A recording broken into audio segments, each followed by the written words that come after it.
I remember the sting of their words like it was yesterday.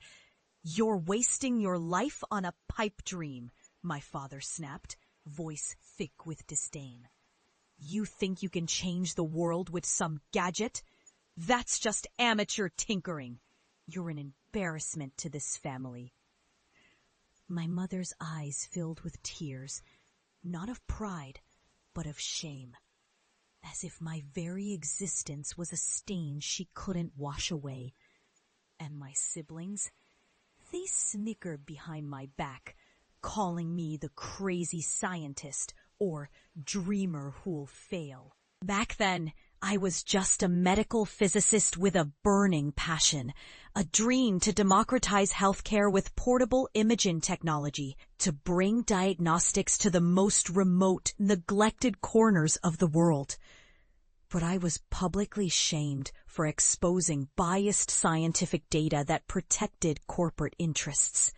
I faced disgrace, professional exile, and the painful judgment of my own family. They saw me as reckless, naive, and ultimately as a failure. But I didn't let their words define me. I couldn't, because deep inside, I knew I was onto something real, something that could save lives. I've poured every ounce of my being into it, despite the mockery, despite the isolation. For years, I worked in obscurity, building prototypes in my cramped apartment, dreaming of a day when my technology would prove its worth. And that day came. Fast forward a decade. My portable medical imaging device, small enough to fit in a backpack, powerful enough to detect internal injuries, tumors, infections, became a beacon of hope for countless communities. It revolutionized healthcare in ways I'd only dared to imagine. Remote villages, disaster zones, refugee camps. My technology became a lifeline. I watched as lives were saved, as children with mysterious fevers received diagnoses, as war-torn regions gained a fighting chance. I achieved what I once thought was impossible. I had turned my ridiculous dream into tangible, world-changing reality. But the greatest test was yet to come. I returned home, not just as a successful scientist, but as a symbol of resilience, proof that perseverance, faith in oneself, and unwavering dedication could defy the cruelest of doubts. My family's house was exactly as I remembered, a modest, cluttered home in a quiet neighborhood. I could feel the weight of their skepticism pressing against me as I stepped inside. They looked at me, older now, but still carrying that spark of purpose. My father's eyes widened in disbelief when he saw the device I carried.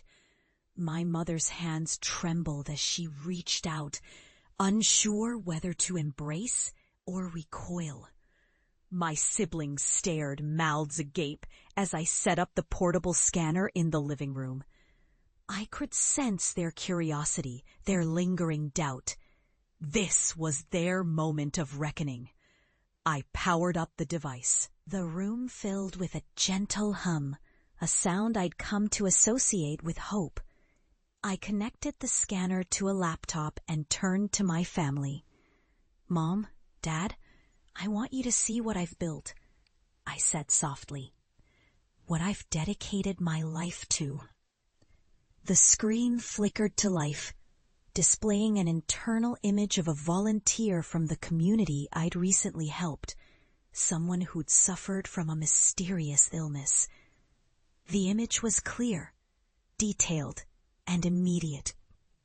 My family stared, stunned into silence. "See this?"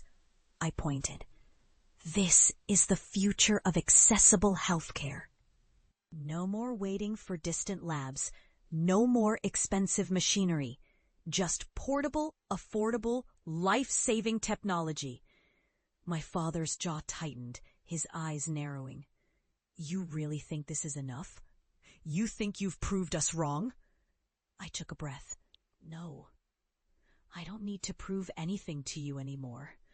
I've already proved it to the world, and more importantly, I've proved it to myself. In that moment, I saw something shift in their faces. Recognition, perhaps, even a flicker of pride buried beneath years of doubt. I knew they'd never fully understand the depths of my journey, but I also knew I no longer needed their approval. Because I had become what they laughed at, an innovator, a healer, a changer of lives. I had turned my amateur tinkering into a tool that transformed barren lands into thriving ecosystems of health and hope.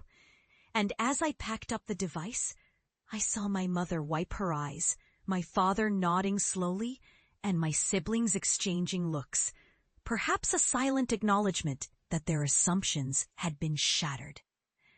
Walking away from that house, I felt a profound sense of catharsis. All those years of ridicule, of being dismissed as a fool, have been the crucible that forged my resilience. I realized that true success isn't measured by applause or approval, but by the impact you leave behind. Life had shown me that the most unlikely dreams can become reality when fueled by conviction, that the greatest failures are often the stepping stones to triumph, that even the harshest judgments can be overcome by unwavering purpose. And most importantly, I learned that sometimes the greatest revenge is not anger or bitterness, but simply standing tall, proving that your vision is real, your heart is true, and your journey is worth every sacrifice. Today, I stand not just as a scientist, but as a testament to the power of perseverance. My technology continues to spread, saving countless lives, breaking down barriers, and rewriting what's possible. Because in the end, the universe doesn't judge us by the doubts of others. It rewards those who dare to dream, who refuse to give up, who turn their ridiculous visions into the very fabric of reality. And I am living proof that even the most scorned dreams can forge a legacy that outlives mockery and shame, a legacy rooted in hope, resilience, and undeniable